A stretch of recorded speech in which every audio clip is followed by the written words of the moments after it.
de la communauté financière africaine à 40 ans. 40 ans de coopération monétaire entre la France et 15 pays africains qui composent cette zone. Garantie de stabilité pour les uns, symbole de l'influence française sur ses anciennes colonies pour les autres. Le CFA et les accords monétaires dont il découle à ses partisans et ses adversaires. L'interview de la semaine aborde aujourd'hui la question avec Younousi Touré, diplômé en sciences économiques, député à l'Assemblée nationale. Monsieur Touré, vous avez donc été directeur de la BCEAO pour le Mali, conseiller aussi du gouverneur de la Banque centrale, si je ne m'abuse. Parlez-nous un peu de ce parcours.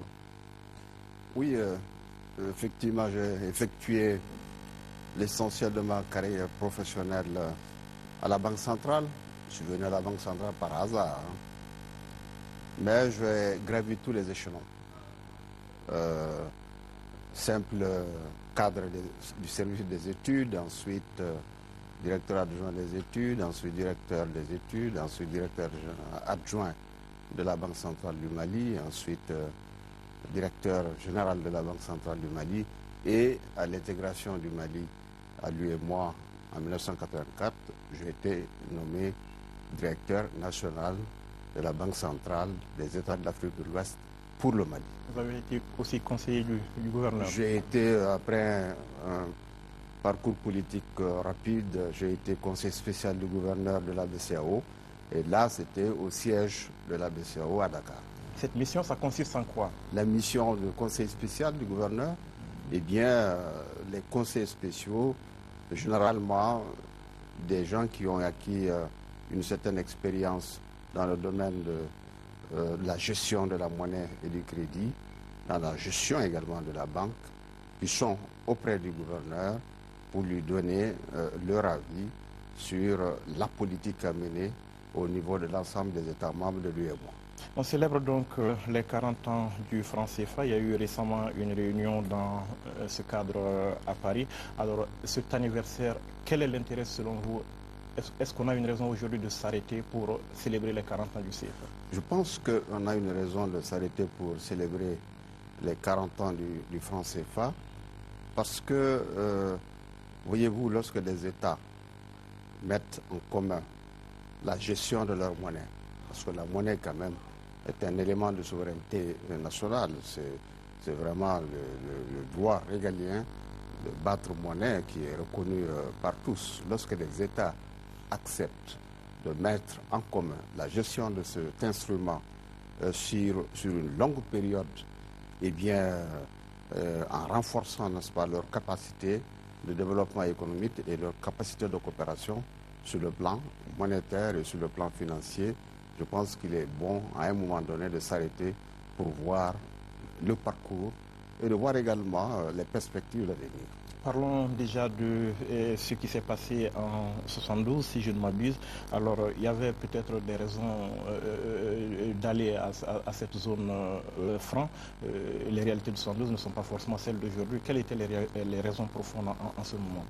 Non, moi, je pense qu'il faut remonter un peu à l'histoire de nos pays. Nous avons un passé colonial commun. Et ce passé colonial s'accompagne également d'un passé économique. Nous avons accédé à l'indépendance avec un instrument monétaire qui était à l'époque le franc de la communauté financière africaine. Ensuite, nous avons jugé utile d'être ensemble après l'indépendance. Et nous avons évolué dans un cadre où on a fait gérer notre monnaie par un même institut qui est la Banque centrale des États de l'Afrique de l'Ouest, mais en réalité dont la gestion était surtout assurée par l'ancienne puissance coloniale. Donc il y a eu une évolution des idées, il y a eu une évolution des pratiques et les pays africains ont donc renégocié leur coopération avec la France pour avoir beaucoup plus de liberté de gérer leur monnaie dans l'intérêt de leur économie. Le franc CFA, c'était plus une décision africaine que française? C'est la décision des deux. C'est la décision des deux. Le franc CFA, certains disaient que c'était un sous-multiple du franc français, mais en réalité, le franc CFA était lié au franc français par une parité fixe qui ne changeait pas. Mais si la parité était un élément central, il y a également le fait qu'il y avait une libre circulation de cette monnaie dans les 8 pays. Et enfin, il y avait quand même la gestion des réserves de change n'est-ce pas, au Trésor français qui permettra à ces États-là de pouvoir commercer librement entre eux, mais avec l'extérieur, sans avoir des crises de devises. 40 ans de parcours, qu'est-ce que les États de cette zone ont bien pu tirer de cette monnaie commune? À quoi est-ce que ça sert? Moi, je pense objectivement que ce que les États africains ont tiré de cette coopération monétaire, c'est d'abord la stabilité de la monnaie. Vous savez, au départ, le franc CFA était géré sur des principes de rigueur tels que sa parité était restée d'abord, comme nous l'avons dit, inchangée depuis des décennies par rapport au franc français, mais surtout son taux de change par rapport aux monnaies des pays voisins qui ne faisaient pas partie de la zone franc. Son taux de change était extrêmement favorable au franc CFA, ce qui nous permettait d'avoir une sorte de poids par rapport aux États voisins, notamment les pays en monnaie inconvertible à l'époque comme le Ghana, le Nigeria, le Libéria, etc., etc. Donc cette stabilité renforçait la position économique des États membres. Ensuite, cette stabilité des prix a permis quand même également de stabiliser le pouvoir d'achat, n'est-ce pas, des consommateurs, n'est-ce pas, de la zone franc à l'intérieur des pays africains. Je pense que c'est quelque chose d'important. Et lorsqu'on dit stabilité de la monnaie, stabilité des prix, les investissements aussi donnent, dans la mesure où il n'y a pas une dégradation, n'est-ce pas, de la capacité d'investissement des pays membres.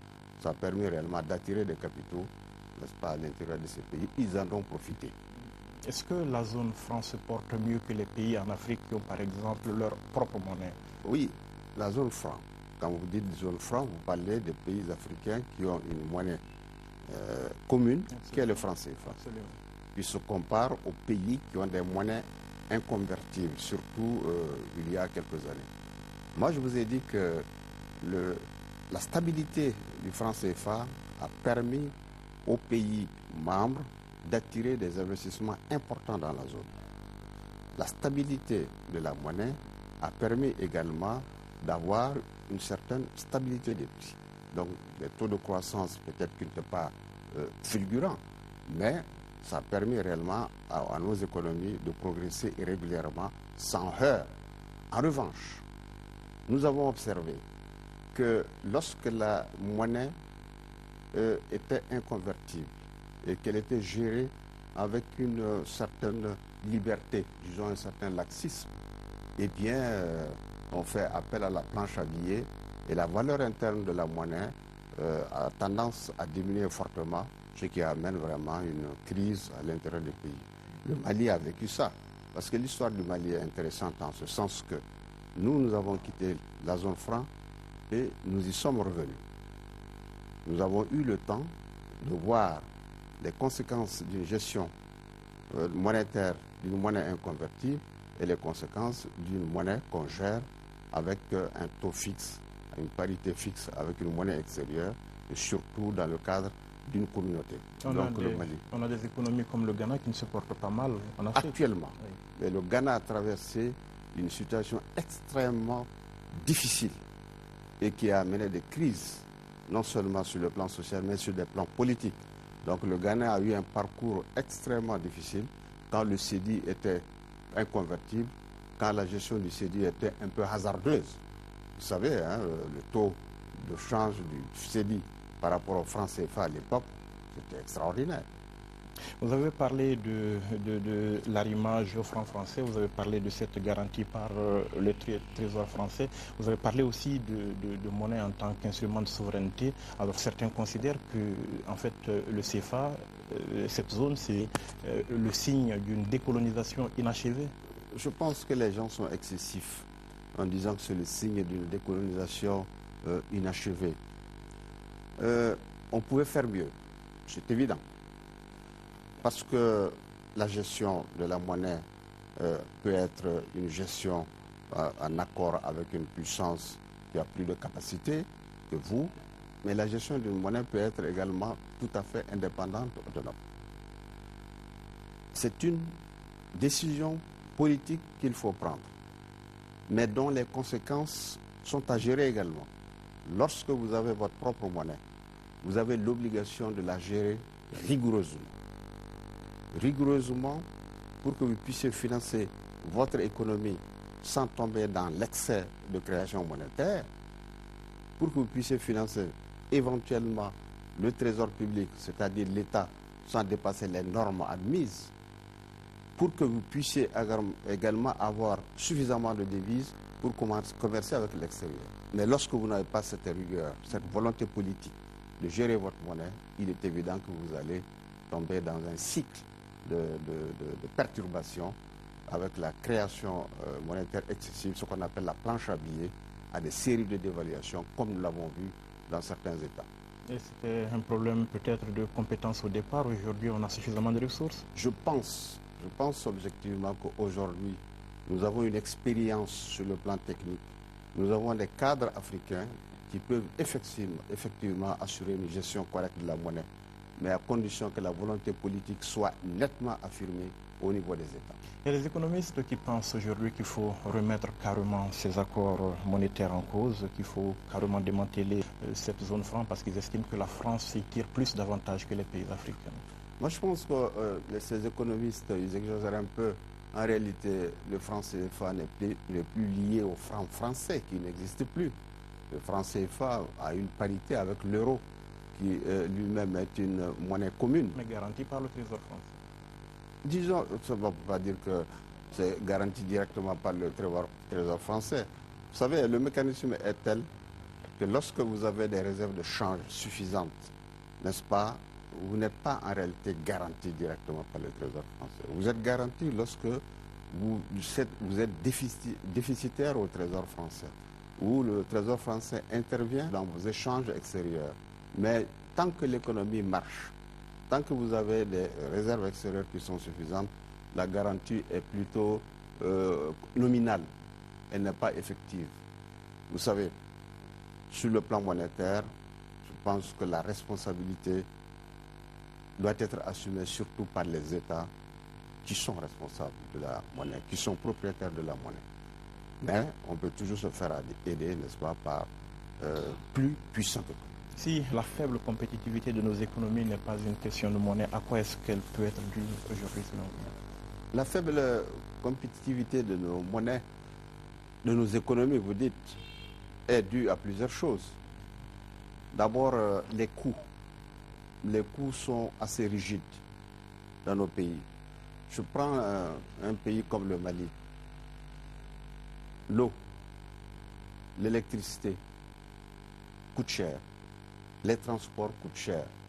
Lorsque vous produisez, tous ces coûts rentrent, n'est-ce pas, dans la valeur d'un produit. Comparativement à des pays où l'eau, l'électricité, les transports coûtent moins cher, vous devenez moins compétitif. Notre pays est un pays de l'interland. Nous avons des facteurs, n'est-ce pas, d'aggravation de nos coûts, n'est-ce pas, aussi bien à l'importation qu'à l'exportation. Il est évident que ça joue sur notre compétitivité.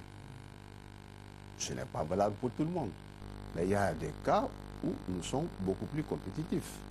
Parce que la main-d'œuvre est également très abordable dans nos pays. Les coûts salariaux sont extrêmement bas. Et comme d'autres coûts d'ailleurs, ça permet également d'ajuster nos produits à l'exportation. On a souvent parlé d'un franc CFA surévalué. On a fait planer encore une fois le spectre d'une nouvelle dévaluation du CFA après celle de 1994. Est-ce que c'est envisageable? Moi, je suis un peu loin n'est-ce pas, de la gestion de la monnaie directement. Mais je pense que tant que ce qu'on appelle les dénominateurs communs ou ce qu'on appelle les fondamentaux de l'économie, tant qu'ils sont bons, il n'est pas nécessaire d'ajuster la valeur de la monnaie. Aujourd'hui, je pense que les pays qui sont membres de cette zone franc ont vraiment une position assez favorable pour ne pas toucher la valeur de la monnaie. Le taux de croissance de l'économie de la zone, d'après ce que j'ai suivi, n'est-ce pas, récemment, le taux de croissance est assez bon, il est autour de 5% par an. Par rapport au reste du monde, je crois que c'est extrêmement positif. Et ensuite, les réserves de change de nos pays sont des réserves qui sont excellentes. Donc si vous avez des réserves de change qui sont excédentaires, je ne vois pas vraiment l'intérêt de toucher la valeur de la monnaie. Donc c'est des spéculations d'intellectuels, mais pour ceux qui sont dans la gestion monétaire, il n'est pas question de toucher à la valeur de la monnaie, surtout dans le sens d'une dévaluation de sa valeur. Pas la valeur de la monnaie, pas la monnaie elle-même. Certains préconisent la création de monnaies africaines. Quel est votre regard là-dessus? Je ne suis pas opposé à la création d'une monnaie africaine, parce que je dis que la monnaie, ça se gère. La monnaie, c'est un instrument qui doit servir au développement économique. Il faut savoir gérer cet instrument. Il y a des règles, n'est-ce pas, qu'il faut appliquer. Il faut les appliquer correctement pour avoir des résultats. Il faut avoir des hommes, n'est-ce pas, qui ont la volonté d'appliquer des règles. Il faut avoir sur le plan politique des gens aussi capables d'affronter les risques qu'on court quand on a sa propre monnaie. C'est tout. Quand vous parlez ainsi, vous parlez de monnaie, chaque pays sa monnaie ou non, une monnaie commune? Moi, je pense qu'on ne peut pas construire l'intégration africaine sur le plan politique. On ne peut pas construire l'intégration africaine sur le plan économique. Nous sommes en train de voir comment gérer l'intégration au niveau de l'UEMOA et de manière plus large au niveau de la CEDEAO. C'est aberrant qu'on crée une zone d'intégration économique et politique et qu'on n'a pas un instrument monétaire pour soutenir cette intégration sous-régionale. Je pense que les deux vont de pair. Donc, il n'est pas nécessaire que chaque pays ait sa monnaie. Il est plutôt souhaitable qu'il y ait une monnaie commune. Et d'ailleurs, la zone travaille sur ça.